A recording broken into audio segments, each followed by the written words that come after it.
मेरे सभी प्यारे विद्यार्थियों को नमस्कार। आज का जो हमारा टॉपिक है ये बहुत ही ज़्यादा इम्पोर्टेंट टॉपिक है, हरियाणा की मिट्टी वाला टॉपिक।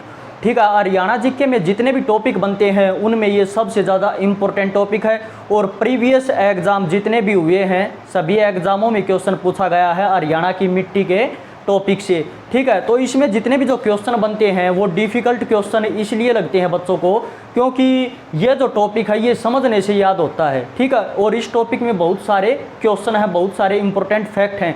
तो इसमें जितनी भी जो मिट्टी है हरियाणा के अंदर आपको उनके बारे में पता होना चाहिए कि जो मिट्टी है वो किस तरह की मिट्टी है। तो ये टॉपिक आपको समझने से याद होगा। और फिर जो हरियाणा के अंदर जो मिट्टी है वो किस किस ज़िले में पाई जाती है, कहाँ कहाँ पर पाई जाती है, और जो मिट्टी है उसका उपनाम क्या है। तो इस तरह से बहुत सारे क्वेश्चन बनते हैं। तो हम अच्छे से इस टॉपिक को आपको बताएंगे, तो अच्छे से आप नोट करना। तो सबसे पहला पॉइंट तो ये है कि जो मृदा है, मृदा किसे कहते हैं? तो पृथ्वी की ऊपरी सतह के जो कण हैं उन्हें मृदा कहते हैं। तो ध्यान रहे, पृथ्वी के ऊपरी सतह के कणों को, पृथ्वी के ऊपरी सतह के कणों को मृदा कहते हैं। ठीक है, पृथ्वी के ऊपरी सतह के कणों को मृदा कहते हैं। अब बात करते हैं ये जो मृदा है, मृदा का निर्माण कैसे होता है। तो मृदा का जो निर्माण है, मिट्टी का निर्माण, वो चट्टानों के टूटने से होता है। और एक बार एग्जाम में क्वेश्चन पूछा गया कि जो मृदा का निर्माण है, मिट्टी का जो निर्माण है, ये कैसी प्रक्रिया है। तो ये है जटिल प्रक्रिया। तो इस पॉइंट को आप अच्छे से नोट कर लेना, मृदा का निर्माण जटिल प्रक्रिया है। और ये जो मृदा होती है इसमें हवा भी होती है। ठीक है, हवा, पानी और अनगिनत जैविक पदार्थों का जटिल मिश्रण है, अनगिनत जैविक पदार्थों का। तो इस पॉइंट को आप अच्छे से नोट कर लेना। ठीक है, मृदा के अंदर हवा, पानी और अनगिनत जैविक पदार्थों का जटिल मिश्रण है और चट्टानों के टूटने से मृदा का निर्माण होता है। और जो मृदा का निर्माण होता है ये जटिल प्रक्रिया है। और जो पृथ्वी की ऊपरी सतह के कणों को मृदा कहते हैं। तो इन पॉइंटों को आप अच्छे से नोट कर लेना। अब हम बात करते हैं कि जो मृदा है, मृदा को इंग्लिश में बोलते हैं सोयल। ठीक है, अब ये किस भाषा का शब्द है, मतलब किससे बना? तो लैटिन भाषा का एक शब्द है जिसका नाम है सोलम। तो इस पॉइंट को आप अच्छे से नोट कर लेना। लैटिन भाषा के शब्द जो सोलम है उससे बना ये सोयल, लैटिन भाषा के सोलम शब्द से। ठीक है, अब हम बात करते हैं कि जो विश्व मृदा दिवस कब मनाया जाता है। ठीक है, तो विश्व मृदा दिवस 5 दिसंबर को मनाया जाता है। ठीक है, विश्व मृदा दिवस 5 दिसंबर को मनाया जाता है। और इसकी शुरुआत हुई थी विश्व मृदा दिवस की 2014 से। ठीक है, और बहुत सारे बच्चे ऐसे हैं जिनको ये नहीं पता कि मतलब जो विश्व मृदा दिवस है या मतलब एक तो विश्व दिवस होता है, एक अंतर्राष्ट्रीय दिवस होता है, इनमें अंतर होता है। जो विश्व दिवस होता है, विश्व दिवस हर देश में मनाया जाता है, जितने भी देश हैं धरती पर, पृथ्वी पर, तो सभी देशों में जो दिवस मनाया जाए उसे विश्व दिवस कहते हैं। ठीक है, और जो अंतर्राष्ट्रीय दिवस, एक से अधिक देशों में जो दिवस मनाया जाए उसे बोलते हैं अंतर्राष्ट्रीय दिवस। जैसे कि 2 देशों में मनाया जाए, 3 देशों में मनाया जाए या 4 देशों में मनाया जाए, वो होता है अंतर्राष्ट्रीय दिवस। ठीक है, और जो विश्व दिवस होता है वो सभी देशों में मनाया जाता है। ठीक है, अब हम आगे बात करते हैं कि जो मृदा का जो अध्ययन है, जो स्टडी की जाती है, तो मृदा के अध्ययन को क्या कहते हैं? तो मृदा के अध्ययन को पेडोलॉजी कहते हैं। ठीक है, मृदा के अध्ययन को पेडोलॉजी कहते हैं। तो इस पॉइंट को आप अच्छे से नोट कर लेना। ठीक है, अब हम बात करते हैं CSSRI, ये एक संस्थान का नाम है, हरियाणा के अंदर है, बहुत ही ज़्यादा इम्पोर्टेंट है। C से बनता है सेंट्रल, ठीक है, और S से सोयल, और S से सैलिनिटी, और R से रिसर्च, और I से इंस्टीट्यूट। ठीक है, C से central, central soil salinity research institute, यानी कि केंद्रीय मिट्टी लवणता अनुसंधान संस्थान। ठीक है, तो क्वेश्चन पूछा जाता है कि केंद्रीय मिट्टी लवणता अनुसंधान संस्थान हरियाणा में कहाँ पर है। तो केंद्रीय मिट्टी लवणता अनुसंधान संस्थान हरियाणा के अंदर है, करनाल जिले में। ठीक है, तो ये क्वेश्चन पूछा जाता है कि केंद्रीय मिट्टी लवणता अनुसंधान संस्थान हरियाणा में कहाँ पर है। तो ये रहेगा करनाल के अंदर, ठीक है। और इसकी स्थापना कब की गई, ये भी एग्जाम में पूछा जाता है। तो इसकी स्थापना 1969 में की गई। तो इस पॉइंट को आप अच्छे से नोट कर लेना। सी से सेंट्रल, एस से सोयल यानी कि मिट्टी, और एस से सैलिनिटी लवणता, और आर से रिसर्च अनुसंधान, और आई से इंस्टीट्यूट यानी कि संस्थान। ठीक है। तो CSSRI संस्थान हरियाणा के अंदर है, करनाल जिले में। ठीक है। और इसकी स्थापना हुई थी 1969 को। तो इस पॉइंट को आप अच्छे से नोट कर लेना। अब हम बात करते हैं कि एक संस्थान और है मृदा से ही रिलेटेड। ठीक है, ICAR। ठीक है। तो ये जो संस्थान है ये है दिल्ली के अंदर। ठीक है, ICAR, और इसकी स्थापना हुई थी 1929 में। 1929 में दिल्ली के अंदर ICAR, ठीक है, ये जो संस्थान है इसको स्थापित किया गया था दिल्ली के अंदर। ठीक है, इंडियन एग्रीकल्चर रिसर्च इंस्टीट्यूट। ठीक है, इसकी फुल फॉर्म यही बनती है, इंडियन एग्रीकल्चर रिसर्च इंस्टीट्यूट, और ये दिल्ली में स्थापित है। और 1929 में इसको स्थापित किया गया था। और इसका जो काम है, इसका काम है भारत के अंदर जो मृदा, जो मिट्टी है, उसको मतलब बांटने का काम करता है ये। ठीक है, भारत के अंदर मिट्टी को बांटने का काम कौन सा संस्थान करता है? ICAR, जो दिल्ली के अंदर है, जिसकी स्थापना 1929 में हुई थी। अब हम बात करते हैं कि हरियाणा के अंदर एक और संस्थान है जो बहुत ही ज़्यादा इम्पोर्टेंट है, तो जिसका नाम है हरियाणा भूमि सुधार व विकास निगम लिमिटेड। ठीक है, हरियाणा भूमि सुधार व विकास निगम लिमिटेड। ठीक है, हरियाणा भूमि सुधार व विकास निगम लिमिटेड। ठीक है, और इसकी स्थापना कब की गई? इसकी स्थापना 1974 में की गई। ठीक है, तो इस पॉइंट को आप अच्छे से नोट कर लेना। हरियाणा भूमि सुधार व विकास निगम लिमिटेड की स्थापना 1974 में की गई। ठीक है, अब बात करते हैं कि ये जो विभाग है हरियाणा भूमि सुधार व विकास निगम लिमिटेड, इसका चेयरमैन कौन है वर्तमान में? तो इसका वर्तमान में चेयरमैन है जगदीश नेयर। ये भी एग्जाम में क्वेश्चन पूछे जाते हैं कि हरियाणा के अंदर जितने भी विभाग हैं उनके चेयरमैन कौन है वर्तमान में, यानी कि अध्यक्ष कौन है? चेयरमैन को ही अध्यक्ष बोलते हैं, तो जगदीश नेयर। और ये जो जगदीश नेयर है ये बीजेपी पार्टी का विधायक है। और ये कहाँ से है? ये है ओडल से विधायक। ठीक है, जो पलवल जिले में जो ओडल है, पलवल के अंदर जो ओडल है, और जो ओडल विधानसभा की सीट कैसी है? हरियाणा के अंदर रिजर्वेशन सीट है। ठीक है, यानी कि आरक्षित सीट है ये ओडल विधानसभा की। और ये ओडल से विधायक हैं जगदीश नेयर, और इनकी पार्टी है बीजेपी। तो इस पॉइंट को आप अच्छे से नोट कर लेना। और 1974 में ये विभाग बना था, हरियाणा भूमि सुधार व विकास निगम लिमिटेड। ठीक है, तो इन पॉइंटों को आप अच्छे से नोट कर लेना। अब हम बात करते हैं, एक मतलब प्राचीन समय में एक वैज्ञानिक होता था जिसका नाम था डॉक्टर एमएल भार्गव। ठीक है, एमएल भार्गव। कई बार क्या करते हैं कि एग्जाम में क्वेश्चन है, आपको व्यक्ति का नाम दे देंगे कि इसके अनुसार। ठीक है, तो डॉक्टर एमएल भार्गव के अनुसार प्राचीन समय में डॉक्टर एमएल भार्गव के अनुसार हरियाणा को कितने भागों में बांटा गया? ठीक है, तो डॉक्टर एमएल भार्गव के अनुसार हरियाणा को कितने भागों में बांटा गया? तो हरियाणा को 3 भागों में बांटा गया। तो इस पॉइंट को आप अच्छे से नोट कर लेना। डॉक्टर एमएल भार्गव के अनुसार आपसे क्वेश्चन ये पूछे कि डॉक्टर एमएल भार्गव के अनुसार हरियाणा को कितने भागों में बांटा गया? तो हरियाणा को 3 भागों में बांटा गया, और वो 3 भाग हैं हरियाणा, ठीक है, बटियाना और कुरुक्षेत्र। डॉक्टर एमएल भार्गव के अनुसार हरियाणा को 3 भागों में बांटा गया, हरियाणा, बटियाना और कुरुक्षेत्र। ठीक है, अब हम बात करते हैं कि एग्जाम में क्वेश्चन पूछा जाए कि प्राचीन समय में हरियाणा को कितने भागों में बांटा गया। ठीक है, डॉक्टर एमएल भार्गव के अनुसार हरियाणा को 3 भागों में बांटा गया।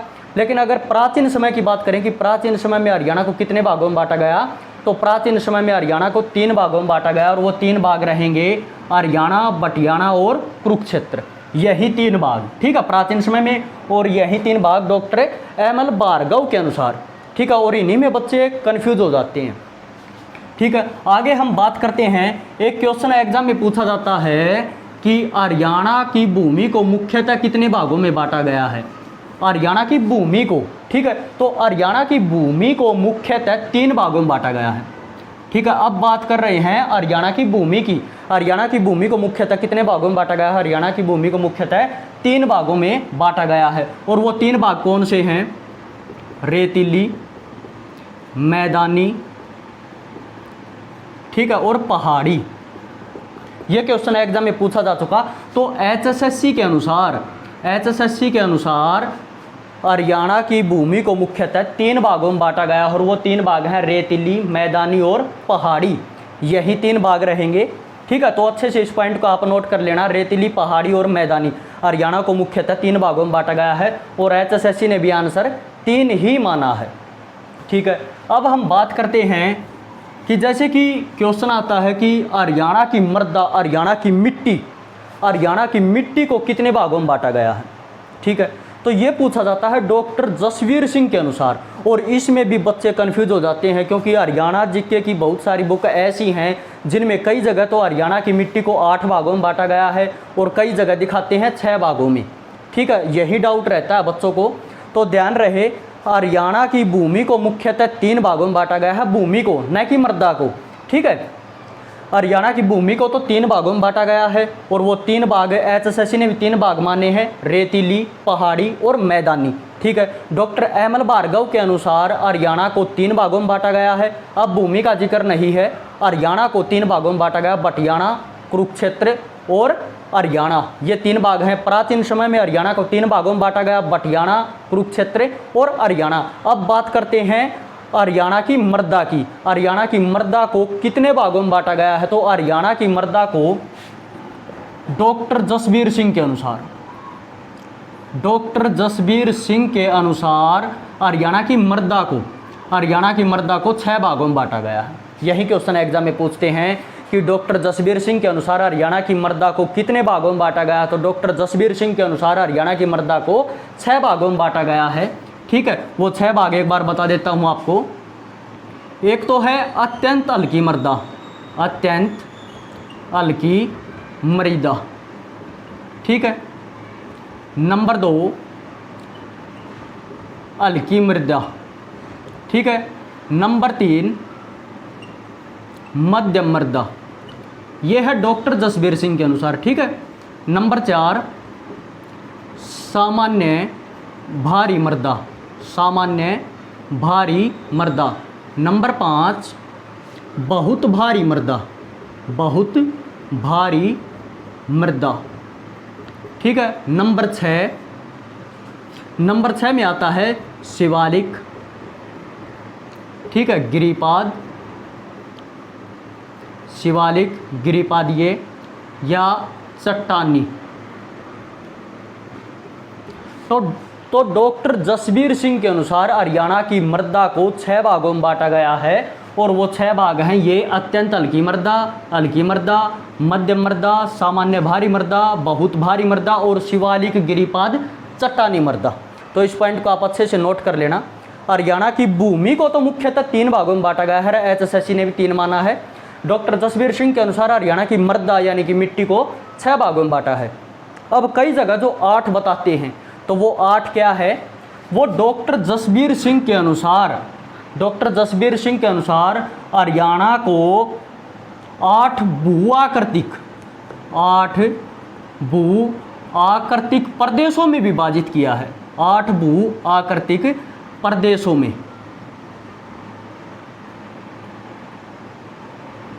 तो इस पॉइंट को आप अच्छे से नोट कर लेना, ठीक है।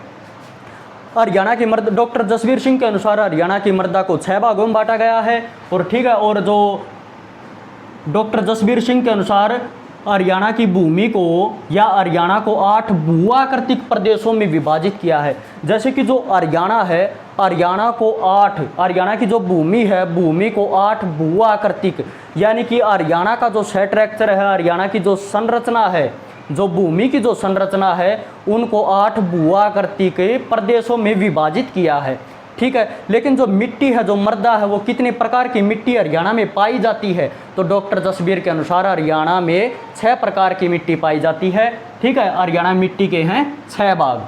तो इस पॉइंट को आप अच्छे से नोट कर लेना, ठीक है। अब हम बात करते हैं आगे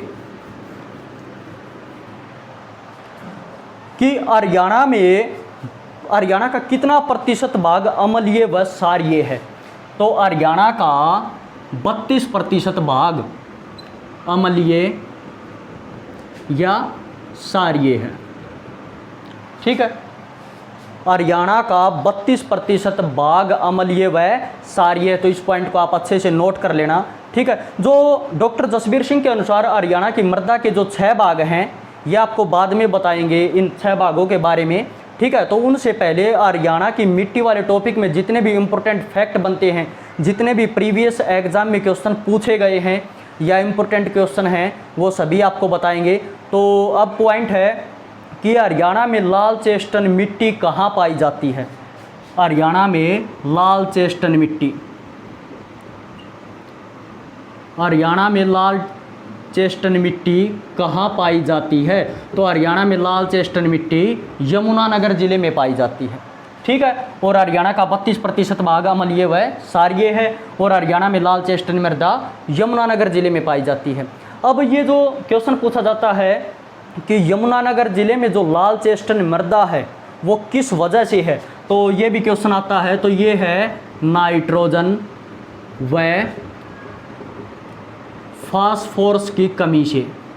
तो इस पॉइंट को आप अच्छे से नोट कर लेना। नाइट्रोजन व फास्फोरस की कमी से यमुनानगर जिले में लाल चेस्टन मृदा पाई जाती है, या यमुना नदी के बहाव से, ठीक है, लाल चेस्टन मृदा पाई जाती है और इसमें नाइट्रोजन व फास्फोरस की कमी होती है। तो इस पॉइंट को आप अच्छे से नोट कर लेना। अब बात करते हैं कि हरियाणा में मृदा की मुख्य समस्या क्या है। हरियाणा के अंदर जो मिट्टी है उसकी मुख्य समस्या क्या है। तो हरियाणा में मृदा की मुख्य समस्या है मृदा का अपरदन। ठीक है, हरियाणा में मृदा की मुख्य समस्या है मृदा का अपरदन। ठीक है, जो मिट्टी में कटाव होता है, ठीक है, या कम होने लगती है, घटने लगती है। ठीक है, तो हरियाणा में मृदा की मुख्य समस्या है मृदा का अपरदन। अब इससे पॉइंट पूछा जाता है कि हरियाणा में जो मृदा अपरदन है उसे क्या कहते हैं। तो हरियाणा में जो मृदा अपरदन होता है उसे कहते हैं, मृदा अपरदन को रेंगती मृत्यु। ये क्वेश्चन एग्जाम में पूछा जाता है। हरियाणा में जो मृदा अपरदन होता है उसे रेंगती मृत्यु कहते हैं या निर्दयी शत्रु। ठीक है, रेंगती मृत्यु और निर्दयी शत्रु कहते हैं हरियाणा में मृदा अपरदन को।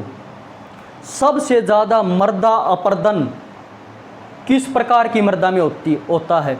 ठीक है, जैसे डॉक्टर जसबीर सिंह के अनुसार हरियाणा में मृदा के 6 भाग हैं, तो हरियाणा में कौन सी मृदा है जिसमें सबसे ज़्यादा मृदा अपरदन होता है, तो वो रहेगी हल्की मृदा। तो इस पॉइंट का आप अच्छे से नोट कर लेना। ठीक है, सबसे ज़्यादा हरियाणा में मृदा अपरदन किस मृदा में होता है या किस मिट्टी में होता है। तो हरियाणा के अंदर हल्की मृदा में सबसे ज़्यादा मृदा अपरदन होता है। ठीक है, और हरियाणा में मृदा अपरदन को रेंगती मृत्यु या निर्दयी शत्रु कहते हैं। और हरियाणा में मृदा की सबसे मुख्य समस्या मृदा का अपरदन है। ठीक है, इस पॉइंट का आप अच्छे से नोट कर लेना। अगला पॉइंट है मैदानी भूमि रेत। मैदानी भूमि रेत। ठीक है, एक तो मैदानी भूमि रेत है या फिर मिट्टी, गाद व कठोर कलकेरिया। ठीक है, मैदानी भूमि रेत, मिट्टी, गाद व कठोर कलकेरिया से बने स्थानीय रूप को हरियाणा में क्या कहते हैं। ये क्वेश्चन भी एग्जाम में पूछा जाता है। तो मैदानी भूमि रेत, मिट्टी, गाद व कठोर कलकेरिया बजरी से बने स्थानीय रूप को क्या कहते हैं। तो स्थानीय रूप को कंकर्स कहते हैं। तो इस पॉइंट को आप अच्छे से नोट कर लेना। इसे मैदानी भूमि रेत, मिट्टी, गाद व कठोर कलकेरिया बजरी से बने स्थानीय रूप को कंकर्स कहते हैं। और अगला पॉइंट है कि हरियाणा के अंदर जो बाढ़ का जो मैदान है, घग्गर व यमुना नदी के बाढ़ के मैदान को क्या कहते हैं। ये क्वेश्चन भी एग्जाम में पूछा जाता है। तो हरियाणा के अंदर जो घग्गर व यमुना नदी के घग्गर व यमुना नदी से जो बाढ़ का मैदान है उसे क्या कहते हैं हरियाणा में, तो उसे कोप कहते हैं। तो इस पॉइंट को आप अच्छे से नोट कर लेना, ठीक है। जो यमुना नदी है, यमुना नदी उत्तराखंड से निकलकर यमुनानगर में प्रवेश करती है और हरियाणा की पूर्वी सीमा पर बहती है। और जो घग्गर नदी है, घग्गर नदी हिमाचल प्रदेश के सिरमौर जिले के डोगसाई नामक स्थान से निकलती है, पंचकुला में प्रवेश करती है। पंचकुला, अम्बाड़ा, कैथल, फतेहाबाद, सिरसा और राजस्थान चली जाती है, ठीक है। तो इस तरफ बहती है ये घग्गर नदी। तो घग्गर नदी व यमुना नदी के बाढ़ के मैदान को क्या कहते हैं, तो यमुना नदी और घग्गर नदी के बाढ़ के मैदान को काप कहते हैं। तो इस पॉइंट को आप अच्छे से नोट कर लेना।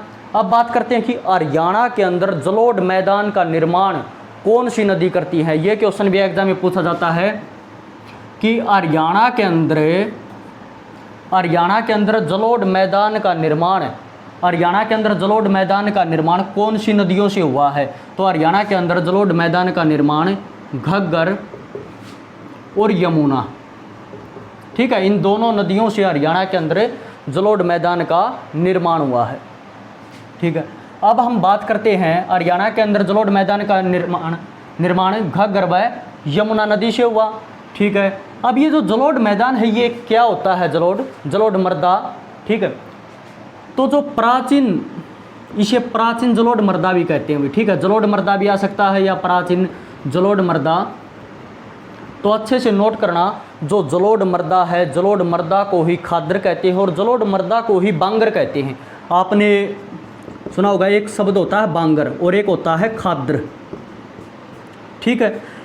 तो इन दोनों पॉइंटों में भी बच्चों को डाउट रहता है कि खाद्र क्या है, बांगर क्या है, ठीक है।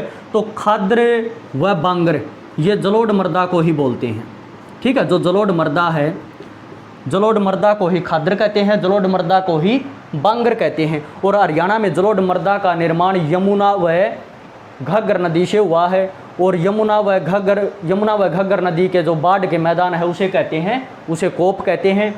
अब बात करते हैं कि खाद्र और फिर बांगर में अंतर क्या है, ठीक है। प्राचीन समय में नदियों द्वारा जो मिट्टी बहाकर लाई जाती थी, प्राचीन समय में नदियों द्वारा जो मिट्टी बहाकर लाई जाती थी, या प्राचीन समय में नदियों के बहने से जो मिट्टी आती थी बहाव से, तो उसे तो बोलते हैं बांगर मृदा, यानी कि प्राचीन जलोढ़ मृदा। तो बांगर को हम प्राचीन जलोढ़ मृदा भी बोल सकते हैं। प्राचीन समय में जो जलोढ़ मृदा हुई उसे कहते हैं बांगर, ठीक है। अब ये जो खाद्र मृदा किसे कहते हैं, तो जो नवीनतम जो नदियों के बहाव से जो मिट्टी लाई गई, ठीक है, जो नदियों के बहाव से जो मिट्टी लाई गई, नवीनतम मिट्टी, तो उसे खाद्र कहते हैं, ठीक है। मतलब अभी रिसेंटली जो नदियों के बहाव से जो मिट्टी लाई जाती है या लाई गई, नवीनतम मिट्टी या नवीनतम जलोढ़ को खाद्र कहते हैं, प्राचीन जलोढ़ को बांगर कहते हैं। अब बात करते हैं कि जो बांगर है, बांगर जो ये नदियां हैं, नदियों से ज़्यादा दूरी पर होता है बांगर, क्योंकि ये प्राचीन समय में इसका निर्माण हुआ बांगर का, ठीक है। और ये जो खाद्र है, तो ये जो खाद्र जो मृदा है, ये नदियों के आसपास के क्षेत्रों में ये मृदा मिलती है, नदियों के आसपास के क्षेत्रों में। और ये जो बांगर है, बांगर नदियों से बहुत दूरी पर ये मृदा मिलती है बांगर, क्योंकि इसका निर्माण प्राचीन समय में हुआ और खाद्र का निर्माण अभी मतलब रिसेंटली हुआ, ठीक है। तो ये जो खाद्र है, खाद्र नदियों के आसपास के क्षेत्रों में मिलती है और ये जो नदियों से काफ़ी दूरी पर मिलती है बांगर मृदा। और बांगर मृदा को ही प्राचीन जलोढ़ मृदा कहते हैं और खाद्र नवीनतम जलोढ़ मृदा को कहते हैं। इस पॉइंट को आप अच्छे से नोट कर लेना।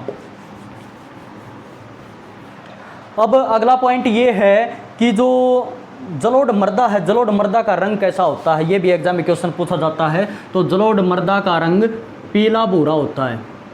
तो इस पॉइंट को आप अच्छे से नोट कर लेना। जो जलोढ़ मृदा है, जलोढ़ मृदा का रंग पीला भूरा होता है, ठीक है। और अगला पॉइंट है कि हरियाणा में कपास के लिए कौन सी मिट्टी अच्छी मानी जाती है। ये क्वेश्चन एग्जाम में कई बार पूछा जा चुका कि हरियाणा में कपास के लिए कौन सी मिट्टी अच्छी मानी जाती है।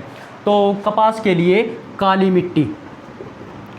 मिट्टी कपास के लिए अच्छी मानी जाती है, ठीक है। अगला पॉइंट है, एक बार एग्जाम में क्वेश्चन आया कि हरियाणा के अंदर कौन सी मिट्टी नहीं पाई जाती, तो एचएसएससी ने आंसर माना था काली मिट्टी, ठीक है। ये जो काली मिट्टी है कि हरियाणा में कौन सी मिट्टी नहीं पाई जाती, हरियाणा के अंदर काली मिट्टी नहीं पाई जाती, ठीक है। और कपास के लिए सबसे अच्छी मिट्टी कौन सी मानी जाती है, कपास के लिए सबसे अच्छी मिट्टी काली मिट्टी मानी जाती है, ठीक है। अगला पॉइंट है कि जो लवणीय मृदा, ये लवणीय मृदा क्या होती है, इसके मतलब लवणीय मृदा के उपनाम। तो लवणीय मृदा नोट करेंगे, लवणीय मृदा को सेम, राक्कर और लोनी भी कहते हैं। क्वेश्चन पूछेंगे कि हरियाणा में लवणीय मृदा को क्या कहते हैं, तो हरियाणा में लवणीय मृदा को सेम, रोक्कर और लोनी भी कहते हैं, ठीक है। ये लवणीय मृदा के उपनाम रहेंगे। अब ये जो लवणीय मृदा है, लवणीय मृदा क्या होती है, लवणीय मृदा होती है नमक या नमक व नूनी वाली, ठीक है। देसी भाषा में आपको बताऊं, वो स्थान या वो मिट्टी जो नूनी वाली हो, जो देसी भाषा में कह दिया करा भाई ये नूनी वाली ज़मीन है, ठीक है, मतलब नमक वाली। आपने देखा होगा जो दीवारों पर जो नूनी चढ़ जाती है जल्दी, जो मतलब जो लिपाई की जाती है सीमेंट से, वो उतर जाती है, ठीक है। तो नमक व नूनी वाली जो मृदा होती है उसे लवणीय मृदा कहते हैं। लवणीय मृदा के उपनाम है सेम, रोक्कर, लोनी। सेम का अर्थ क्या है, एक बार एग्जाम में क्वेश्चन पूछ लिया कि सेम का अर्थ क्या है, तो सेम का अर्थ है आई वाटर लैंड, ठीक है, आई वाटर लैंड, ठीक है। ये रहेगा सेम का अर्थ होता है आई वाटर लैंड, यानी कि जो पानी है, पानी मतलब जो ज़मीन का जो पानी है वो मतलब बिल्कुल ऊपर होता है, ठीक है, आई वाटर लैंड, बिल्कुल पानी ऊपर होता है। यानी कि देसी भाषा में जो नू का अगर भी चवा, जो चवा आ गया है, चवा बिल्कुल ऊपर आ रहा है, जब चवा बिल्कुल ऊपर हो, ठीक है, तो उसे बोलते हैं आई वाटर लैंड।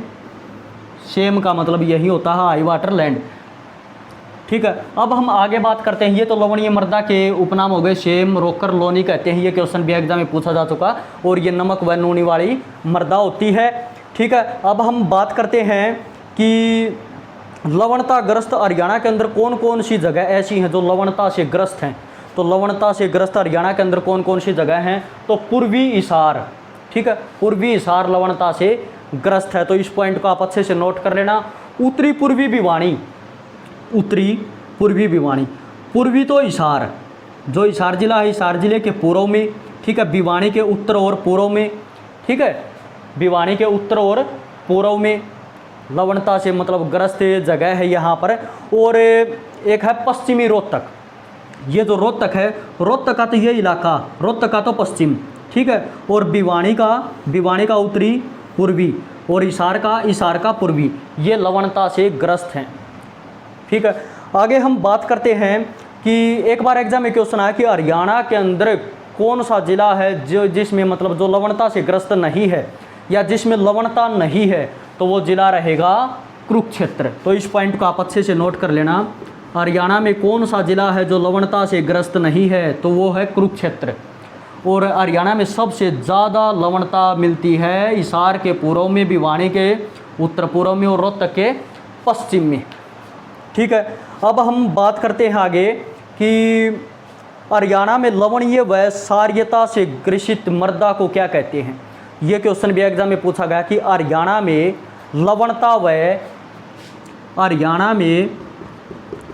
लवणता व अक्षारीयता से ग्रसित मृदा को क्या कहते हैं। तो ग्रसित मृदा को रेह व कलर कहते हैं। इस पॉइंट को आप अच्छे से नोट कर लेना। हरियाणा के अंदर लवणता व अक्षारीयता से ग्रसित मृदा को रेह व कलर कहते हैं। तो इस पॉइंट को आप अच्छे से नोट कर लेना। अब हम बात करते हैं कि एक मृदा होती है, आगे बहुत सारे क्वेश्चन आएंगे कि दोमट मृदा। तो सबसे पहले तो आपको ये पता होना चाहिए कि ये दोमट मृदा क्या होती है। दोमट मृदा मतलब किस तरह की मृदा को बोलते हैं ये दोमट मृदा। तो दोमट मृदा होती क्या है।